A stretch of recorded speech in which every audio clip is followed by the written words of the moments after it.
प्रिय श्रोताओं, आज हम गीता के द्वितीय अध्याय के श्लोक 31 से 40 तक का अध्ययन करेंगे। ये श्लोक अर्जुन के संशय को दूर करने और धर्म युद्ध के महत्व को समझाने वाले हैं। यहाँ भगवान श्री कृष्ण कर्म, कर्तव्य और धर्म युद्ध की महिमा समझाते हैं। आइए एक एक श्लोक लेकर सरल भाषा और उदाहरण सहित समझते हैं। श्लोक 31। स्वधर्मम अपि चावेक्ष न विकंपितुमर्हसि। भावार्थ, हे अर्जुन, अपने क्षत्रिय धर्म को देखकर तू डगमगाना मत। क्षत्रिय के लिए धर्म युद्ध से बढ़कर कोई श्रेष्ठ कर्म नहीं है। उदाहरण, जैसे किसी डॉक्टर का धर्म है कि वह बीमार का इलाज करे, चाहे महामारी कितनी भी कठिन क्यों न हो। अगर वह डर कर भाग जाए तो वह अपने धर्म से गिर जाएगा। वैसे ही क्षत्रिय का धर्म है अन्याय, अधर्म और शोषण के खिलाफ खड़ा होना। श्लोक 32। यदृच्छया चोपपन्नम स्वर्गद्वारमपावृत्तम। भावार्थ, हे अर्जुन, ऐसा युद्ध अपने आप मिला है जो स्वर्ग के द्वार खोलने वाला है। भाग्यशाली क्षत्रियों को ही ऐसा अवसर मिलता है।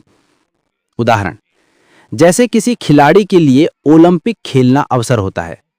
अगर वह उस अवसर को छोड़ दे तो फिर कभी जीवन में नहीं मिल सकता। वैसे ही धर्म युद्ध अर्जुन के जीवन का स्वर्ण अवसर था। श्लोक 33। अथ चेत्त्वम इमं धर्म्यम संग्रामम न करिष्यसि। भावार्थ, यदि तू इस धर्म युद्ध को नहीं करेगा तो अपने धर्म और कीर्ति दोनों को खो देगा और पाप का भागी बनेगा।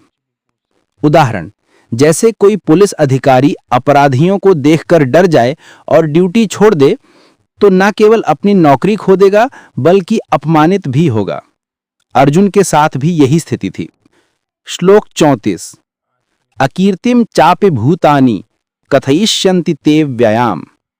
भावार्थ, लोग तेरी निंदा करेंगे और वीर के लिए अपकीर्ति मृत्यु से भी बढ़कर है। उदाहरण, जैसे वीर गति प्राप्त सैनिक अमर हो जाते हैं, परंतु जो युद्ध भूमि से भाग जाता है उसका नाम न बदनामी में ही लिया जाता है। अर्जुन को भी याद दिलाया गया कि अपकीर्ति से बड़ी कोई मौत नहीं। श्लोक 35। भयाद रणादुपरतम मंस्यन्त्यत्वाम महारथाः।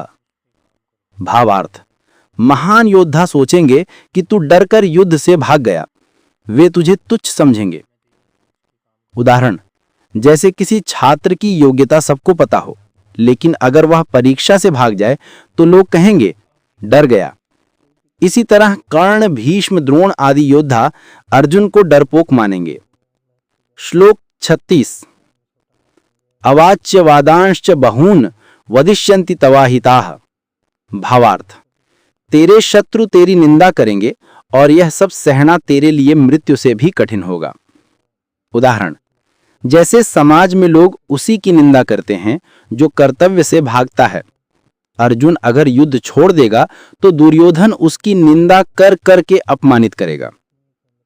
श्लोक 37। हतो वा प्राप्स्यसि स्वर्गम जीत्वा वा भोक्ष्यसि महीम। भावार्थ, यदि युद्ध में मारा गया तो स्वर्ग मिलेगा और यदि जीता तो पृथ्वी का राज्य भोगेगा। इसलिए उठकर युद्ध कर। उदाहरण, यह दोनों ओर लाभ की स्थिति है। जैसे परीक्षा में बैठा छात्र या तो पास होकर सफलता पाता है या असफल होकर भी अनुभव पाता है। अर्जुन के लिए भी जीत हार दोनों ही स्थितियां मंगलमयी थीं। श्लोक 38। सुख दुखे समे कृत्वा लाभालाभौ जया जयौ। भावार्थ, सुख दुख को, लाभ हानि को, जय पराजय को समान भाव से देखकर युद्ध कर। इस प्रकार तू पाप से मुक्त होगा। उदाहरण, जैसे कोई सच्चा खिलाड़ी केवल खेल की भावना से खेलता है, जीत हार को समान मानकर। अर्जुन को भी समभाव से लड़ना सिखाया गया। श्लोक 39।